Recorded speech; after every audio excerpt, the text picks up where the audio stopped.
Born in Suffolk, Virginia in 1988, she's the daughter of NASCAR driver Bobby NORFLEET. She is the first African-American woman to receive a NASCAR racing license. NORFLEET's interest in racing began at the age of 7 when her father, Bobby NORFLEET, NASCAR driver, doubled the battery power of her Hot Wheels Barbie car. As of 2012, she competes in late model races at short tracks, winning in the southeastern United States. And BKS1 Radio in the game would like to welcome Tia NORFLEET to the show. Welcome. Thank you for having me. For years, women have been, I don't want to say not respected, but the woman athlete has not gotten their due. And now we have really, we interviewed a doctor who was talking about the Masters having women on their course. Now they're Danica Patrick, and then yourself, who I look at as iconic in NASCAR now. Talk about the difficulties and the struggle that it took you to get to where you are right now. Well, the most difficult thing that we've been dealing with so far since the economic downfall has really been obtaining positive sponsorship. Because my dad has always taught me that all money isn't good money. So we turned down deals that we, didn't feel was a good fit. But that's really been the biggest challenge, actually, because everybody supports me. Everybody is positive, and they all they're very supportive of everything that I'm doing. I'm getting a lot of positive feedback. But yeah, the biggest challenge really is obtaining the sponsorship that's needed and the sponsorship that fits. Tia, this is Old Dog and you're live in the game. Talk to us about that sponsorship. You bring up the economic component. What does it cost to run a race team? What does it cost to give us an idea of how expensive it is to compete in just one race? This is the most expensive sport. Really, I mean, this is a very expensive sport. It's not like basketball and football where you can go to your local gym and play basketball, or you can go to your local field and buy football and play. You have to deal with, your tire budget. You have to have new tires every race. We have so many different factors that plays into part, and it's so expensive. And it depends on what series you're in, and if you own your own team or if you're driving for someone else. So, it all depends on those factors. But, it's just the sport is so expensive, and, we're taking it one day at a time. We're hitting the ground every day trying to find these sponsorships. But we, taking it one day at a time, and by the grace of God, we will get there. How many races have you competed in so far? And give us an idea, how successful have you been? I did my debut NASCAR race August 4th at the Charlotte Motor Mile in Radford, Virginia. That was my debut. We're working on an entire schedule. We're working on some races for the rest of this season, a couple of them, that we're aligning with potential sponsors. So we're kind of taking that as we go. But, we're planning to race a full season next year, and we just basically, we're taking it one day at a time. I raced in my first race in Virginia, and I came in 23rd, and it was a beautiful thing. I was just excited and grateful that I had the opportunity to do what I love to do. In the game with NASCAR race driver Tia NORFLEET. Once again, Tia, it's just an honor to be talking to you, actually. Forgive me if I'm a little naive to it, and I'm open to say that I'm not the biggest NASCAR fan out of us here. I think Ghost may be the more acclaimed in that sport. But what is the criteria for drivers to become a professional in NASCAR? Like, what do you need to get into that? You have to have a license. That's the first step. Well, how do you get licensed, Tia? Would definitely be the first step, and to actually obtain a license, you have to have what we call seat time, meaning laps under your belt, and you have to be co-signed by 2 other drivers, professional drivers.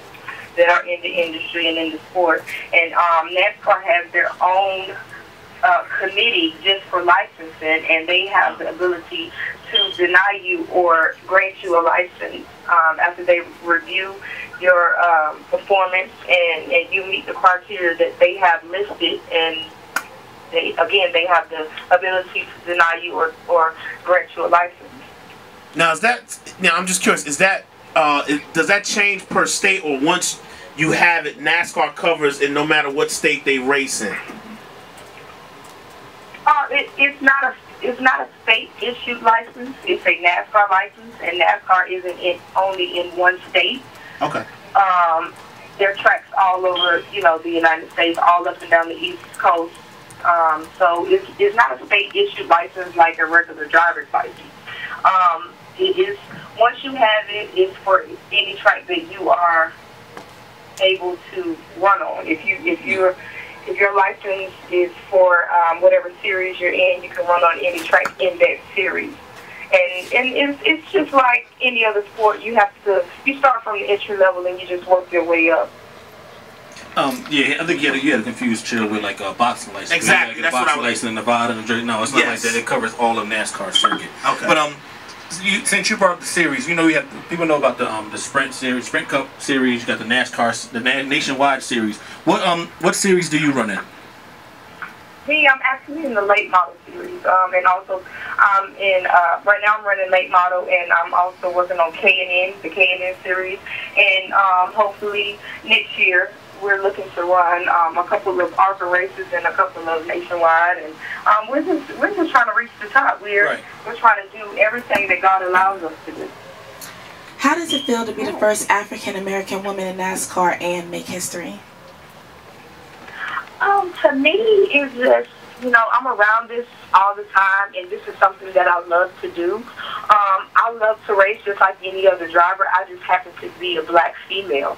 I don't really dwell on the fact that I am the first and the only. It's just something that it was in God's will for it to happen that way.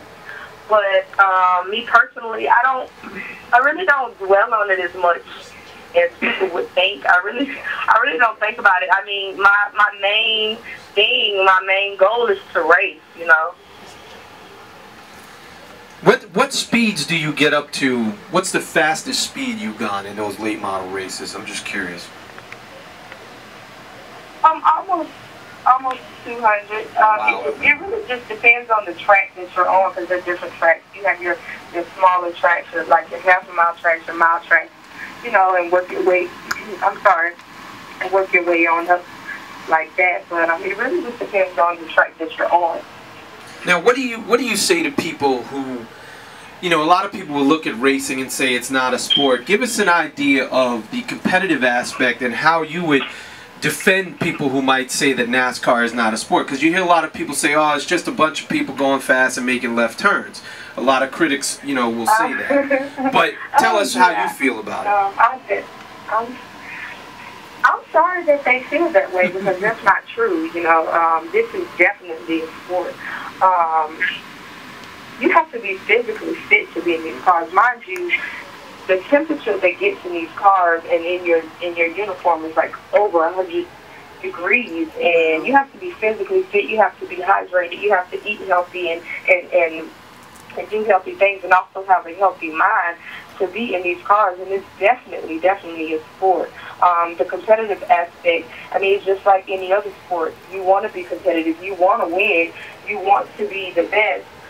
So it's definitely, a competitive aspect in it. That's what it's all about. But for people who don't think that it's a sport, I would challenge someone that doesn't exercise, is not fit to get in one of these cars and actually race on a hot day and definitely see the difference. If you're not fit and you're not healthy and you're not hydrated and you're not eating right and things of that nature, you may pass out in these cars. Well, they'll be tapping out by lap 5. In the game.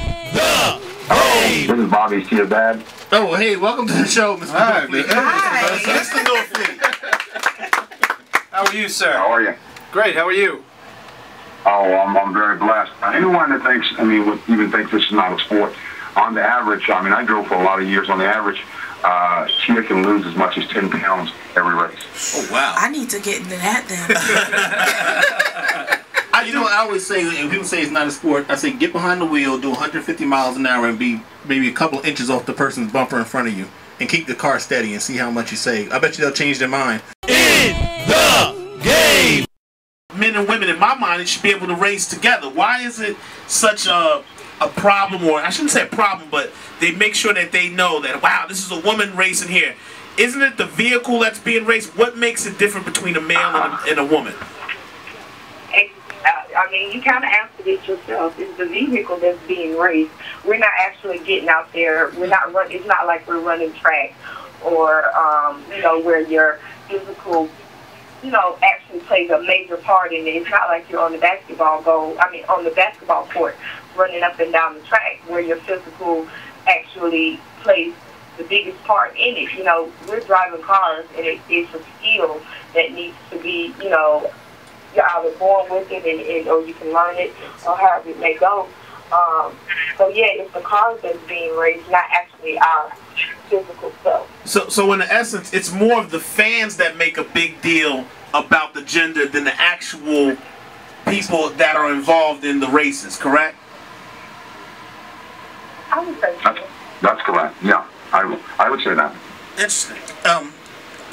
Mr. NORFLEET, this is the ghost. I have a question for you. What was the feeling like the first time Tia got behind the wheel in her first race? How did you feel as a father and a parent watching her go around?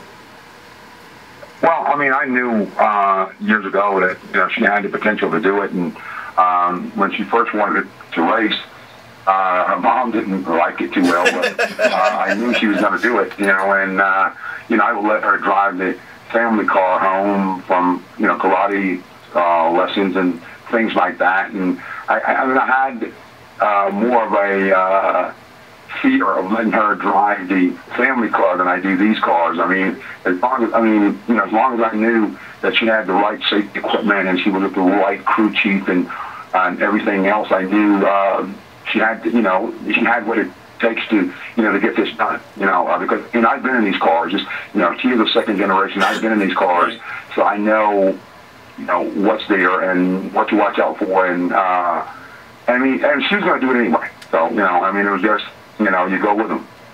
Okay, so I have a question. Tia, do you feel any pressure being a role model to so many African American women or women in general?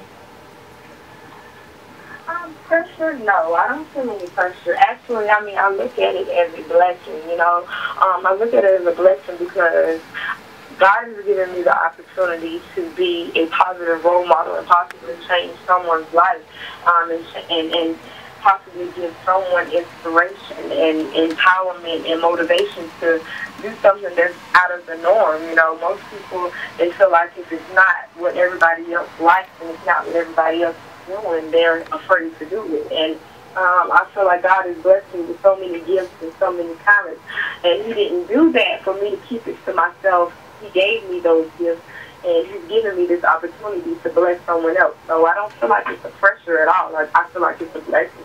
In the game! It has been a tremendous honor to first of all have you call in and speak, and also with your father, legendary. I'm saying legendary, both of you guys. And I hope that this isn't the last time that you call in, because we'll be definitely following your races. Without a shadow of a doubt, and we look forward to having you again on our show. This is NASCAR driver Bobby NORFLEET. And this is Tia NORFLEET, the first African-American female NASCAR driver, and you are in the game on BKS1radio.com. Nailed it. Oh! That's what I'm talking about. And that's professionalism.